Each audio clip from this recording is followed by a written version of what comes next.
Primeira leitura, Tiago 5, versículos 9 a 12, Salmo 102, Evangelho segundo Marcos 10, versículos 1 a 12.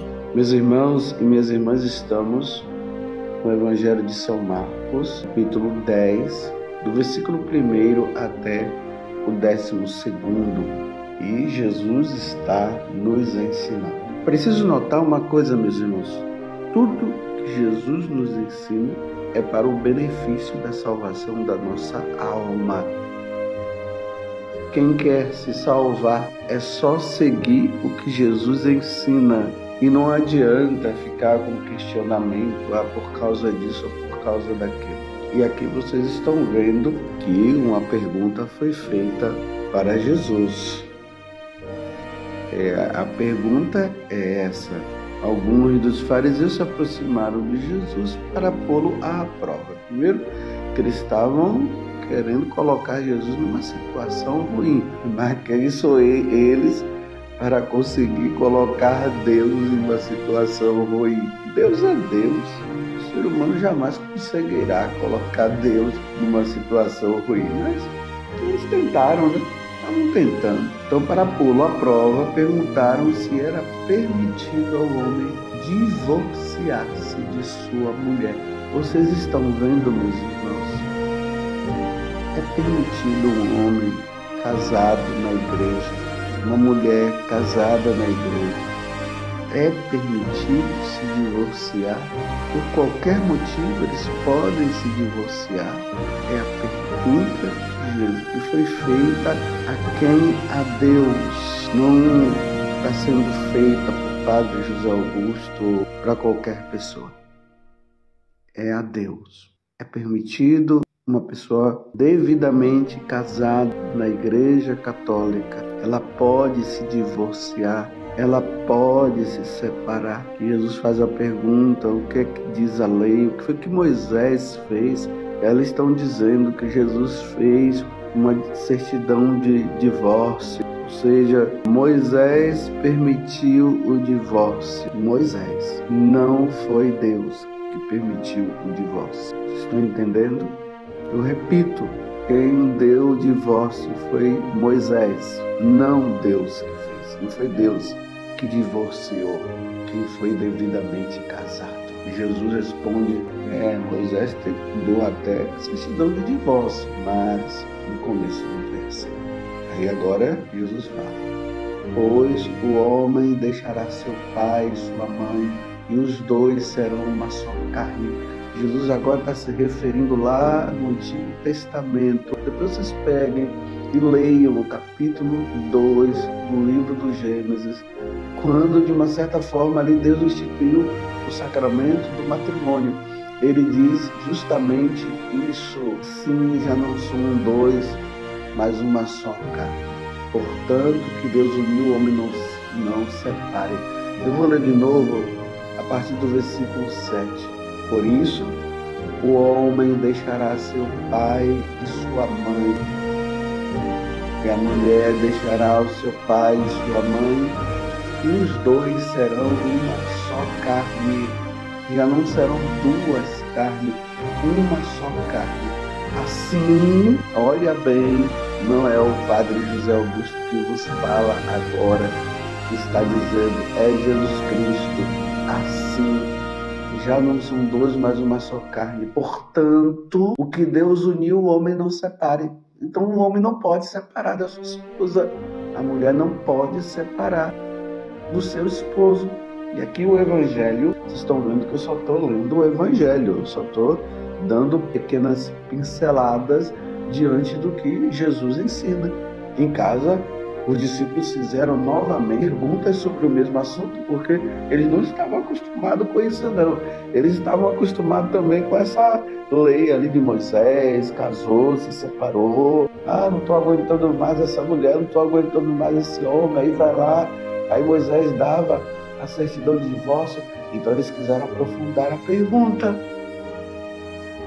E Jesus respondeu: quem se divorciar de sua mulher, olha, você casou na igreja, tudo certinho, tudo certo na igreja. Quem se divorciar de sua mulher e casar com outra, comete adultério contra a primeira. Entenda o que Jesus está dizendo. Você casou na igreja, tudo certinho, fez o curso de noivo, compreendeu todas as coisas, aí você casou. Aí você assumiu essa mulher, você assumiu esse homem. Quem se divorciar de sua mulher e casar com outra, cometerá adultério contra a primeira, tá entendendo? E se a mulher se divorciar de seu marido e casar com outro, comete adultério. O adultério é pecado mortal.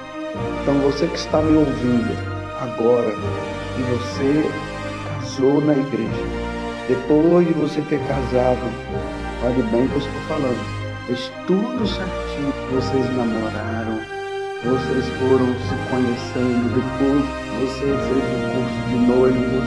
O curso de noivo é justamente para isso, para aperfeiçoar, para mostrar a beleza que é o sacramento do matrimônio. Mas também ali se fala das dificuldades próprias que cada um vive, que cada um passa. E aí, vocês resolvem se casar, foram lá na paróquia, fizeram tudo certinho, né? Papelada, tudo. Marcaram o dia do casamento. E depois de ter marcado o dia do casamento, vocês receberam o sacramento. E vamos lembrar, eu vou até pegar aqui o rito do matrimônio, para você lembrar todas as perguntas que o sacerdote fez para vocês, que pode ter sido também algum diácono, né, que fez a celebração, que assistiu o matrimônio. E a primeira pergunta que foi feita foi essa. Eu vou dar um nome aqui normal, e aí você vai observando. José e Maria, viestes aqui para unir-vos em matrimônio. Por isso eu vos pergunto perante a igreja, é de livre e espontânea vontade que o fazeis? Lembrem-se do que você falou. É por livre e espontânea vontade que o fazeis? E você, José, respondeu sim. E você, Maria, você respondeu sim. Olha, a pergunta é de livre e espontânea vontade. Se você casou e não foi de livre e espontânea vontade, se você estava ali forçado, você estava forçada a esse matrimônio, mesmo que você tenha respondido sim, mas lá no coração você estava dizendo não, porque você não queria casar com essa pessoa, esse casamento é nulo. Compreendeu? Esse casamento é nulo, mesmo que tenha tido a celebração, porque você não fez de livre e espontânea vontade, você fez porque você foi forçado, ou você foi forçada por alguém, ou você casou pelo dinheiro, ou casou simplesmente porque a sua noiva estava grávida, então fizeram tudo rapidinho para não causar problema. Então tem que ter sido por livre e espontânea vontade. É a segunda pergunta. Abraçando o matrimônio, ides prometer amor e fidelidade um ao outro. Olha, vocês prometem amor e fidelidade um ao outro. É por toda a vida que prometeis, ó. É por toda a vida, não é por um mês, não é por 2 meses. Por toda a vida. E vocês responderam sim. Você lembra que você respondeu sim? É por toda a vida. Lembrando aí o rito, como aconteceu lá naquele dia. E a terceira pergunta foi essa: estáis dispostos a receber com amor os filhos que Deus os confiar? Por exemplo, um casal que querem casar, mas eles não querem ter filhos. Imagina, casar, mas não querer ter filhos. Esse casamento não tem validade, não é válido. O casal tem que querer ter filhos, porque o fim do matrimônio é esse, é a procriação. Deus quer ter filhos e precisa do casal para que isso aconteça. Então, estar dispostos a receber com amor os filhos que Deus os confiar, educando-os na lei de Cristo e da Igreja Católica, tá vendo? Educar os filhos na lei de Deus, na lei de Cristo e da Igreja. É da Igreja Católica, porque nós somos católicos, e a Igreja de Cristo é a católica. Qualquer igreja que não seja católica, nós temos que estar dizendo, Não é. Tem que ser católica, apostólica, romana, porque a sede da Igreja Católica está em Roma. Não é aí qualquer seita, eu vou receber os filhos que Deus me der, mas eu vou educá-los na lei protestante. Não, é católica, na lei da Igreja Católica. E vocês responderam sim. Em seguida, o padre falou para manifestar o vosso consentimento em selar a sagrada aliança do matrimônio diante de Deus e de sua igreja, aqui reunida, dai um ao outro a mão direita. Vocês se lembram que vocês fizeram isso? Deram a mão direita e olharam um no olho do outro, nos olhos do outro, né? E aí você falou: eu te recebo, eu, José, te recebo, Maria, por minha esposa, e te prometo ser fiel, amar-te e respeitar-te, na alegria e na tristeza, na saúde e na doença, todos os dias da nossa vida. Você se lembra? E você respondeu sim. Então é na alegria e na tristeza, é na saúde e na doença. Porque no matrimônio existem essas duas vertentes, essas 4 vertentes. Na alegria, na tristeza, na saúde e na doença. Não foi somente na alegria e não foi somente na saúde. Foi na alegria, na tristeza, na saúde e na doença. E vocês disseram sim. Depois vem a outra pergunta, ou melhor, agora é Maria que fala.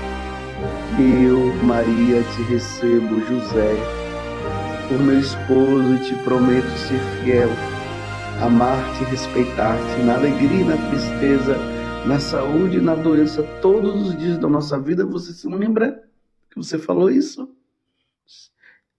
E depois você disse, na verdade estava dizendo sim, sim, é o consentimento, é um juramento. Nisso tudo está contido sim. Você viu? Você disse, quero, né? É isso mesmo. Na alegria, na tristeza, na saúde e na doença. E aí o sacerdote falou: o Deus de Abraão, o Deus de Isaac, o Deus de Jacó, o Deus que abençoou os nossos primeiros pais no paraíso, confirme e abençoe em Cristo este compromisso que manifestaste perante a igreja. Ninguém separe o que Deus uniu. Pronto, é o que Jesus acabou de dizer no evangelho que nós acabamos de ouvir hoje. E aí vieram as alianças, o sacerdote abençoou as alianças, você se lembra que abençoou? E aí você falou, depois aí de ter feito esse juramento, esse consentimento, aí você falou: Maria, recebe esta aliança em sinal do meu amor e da minha fidelidade, em nome do Pai, do Filho e do Espírito Santo. E você falou: José, recebe esta aliança em sinal do meu amor e da minha fidelidade, em nome do Pai, do Filho e do Espírito Santo. Está, de uma certa forma, o rito do matrimônio. E agora Jesus está falando: ninguém separe o que Deus uniu. Jesus que está dizendo, uma vez casado devidamente, não pode arrumar outra pessoa. É adultério. Imagina essas pessoas que estão aí nessa situação dessa tal segunda união. Só existe a primeira, não tem segunda união. Você pode casar depois que o cônjuge morrer. Aí Maria morreu, aí eu estou livre, posso casar de novo com uma pessoa livre. Não uma pessoa que está vindo de um outro casamento, precisa ter muito cuidado com isso. José morreu, está viúva, pode casar de novo. Agora, não estou aguentando, não suporto mais, então não dá para eu casar. O catecismo da igreja diz, então se separem, né? Se separem, não querem ficar juntos? Se separe, mas não pode casar com uma outra pessoa enquanto a outra não morrer. É simples assim, esse é o entendimento. Está entendendo? Mas as pessoas querem os seus direitos. Ai, padre, ficar sozinho agora? Meu filho já não deu certo, você está querendo se complicar mais ainda? está entendendo como é que é a coisa? Reflita, veja. Quem está no adultério, São Paulo vai dizer na carta aos Coríntios, na primeira carta aos Coríntios, não herdará o reino dos céus, não entrará no céu. Cuidado, você que vive na tal de segunda união, você está colocando em perigo a salvação da sua alma. O primeiro que morrer vai para o inferno. Jesus está dizendo que não pode separar. Quem casou na igreja e agora vive com uma outra pessoa, está colocando em perigo sua salvação. São Paulo diz, não herdará o reino do céu. Ah, mas o padre disse, o fulano, outro padre falou, o bispo disse que eu posso comungar, que eu posso sim, que eu posso confessar, que não tem problema. Foi Jesus que falou? Esse padre, esse bispo ensinou errado. Por isso não se pode abençoar uma pessoa que casou na igreja. Olha bem o que eu vou dizer. Não se pode abençoar uma pessoa que casou na igreja e agora vive com uma outra pessoa. Não com a sua esposa, com aquela que casou na igreja. Não se pode abençoar essa pessoa, porque estaria dizendo para ela que ela está tudo certinha, que não tem problema. Em outras palavras, se um sacerdote abençoa um casal que não casou na igreja, casal de segunda união, na bênção ele está dizendo, vai para o inferno, vocês dois. É isso que está dizendo. Porque a bênção é para quem já é casado na igreja. Você entendeu? Parei para refletir. E isso que eu estou falando é doutrina da igreja. É doutrina da igreja católica. Você casou na igreja, você não pode estar com uma outra pessoa. Agora, se você buscou lá a nulidade do casamento, foi lá no tribunal eclesiástico, fez tudo, o tribunal declarou que esse casamento seu foi nulo, aí você pode casar novamente. Fora isso, não pode. Se viver dessa forma, está caminhando para o inferno. E eu termino dizendo mais uma coisa. Casamento é só entre um homem e uma mulher. Vocês estão vendo aqui, o homem deixará a sua família e vai contrair o matrimônio com uma mulher. É o homem com uma mulher e é uma mulher com um homem. Não é homem com homem e muito menos mulher com mulher. Não existe sacramento do matrimônio entre homem com homem e mulher com mulher. Está entendido isso? Não tem na Sagrada Escritura Deus abençoando o casamento de homem com homem, mulher com mulher. Homem com homem não faz filho. Me desculpe eu usar essa expressão. Mulher com mulher não faz filho. Você compreendeu? Se tem sacerdote aí abençoando homem com homem, mulher com mulher, cada um vai prestar contas a Deus dos seus atos, porque isso vai contra os ensinamentos da lei de nosso Senhor, na lei de Deus, vai contra. É dizer também para esse casal que está abençoando, ou melhor, que não é bênção, né? Está amaldiçoando e está dizendo, vão para o inferno. Simplesmente assim. Você entendeu? Essa é a verdade que nunca mudará. Louvado seja nosso Senhor Jesus Cristo, para sempre seja louvado, e a sua mãe, Maria Santíssima. Salve Maria, seja bem-vindo ao canal, se inscreva, curta e compartilhe para que o YouTube reconheça o conteúdo como algo relevante, distribua para mais pessoas e assim o Evangelho de Jesus Cristo poderá chegar mais longe. Viva Cristo Rei!